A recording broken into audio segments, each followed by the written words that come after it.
Guys, today we'll talk about how to fix or how to solve CapCut problem. To know how to fix or how to solve CapCut problem of keep stopping, you should just go to settings. Here you can click apps, default apps, app settings. Here in this list you'll enter to CapCut and you can click. Here in this page of app info you can click on force stop and you can click OK. Then you'll enter to storage. Here you can click clear cache. Don't click clear data because that can cause you errors in your app.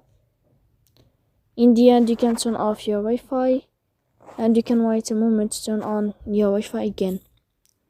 So please don't forget to support us by like and subscribe.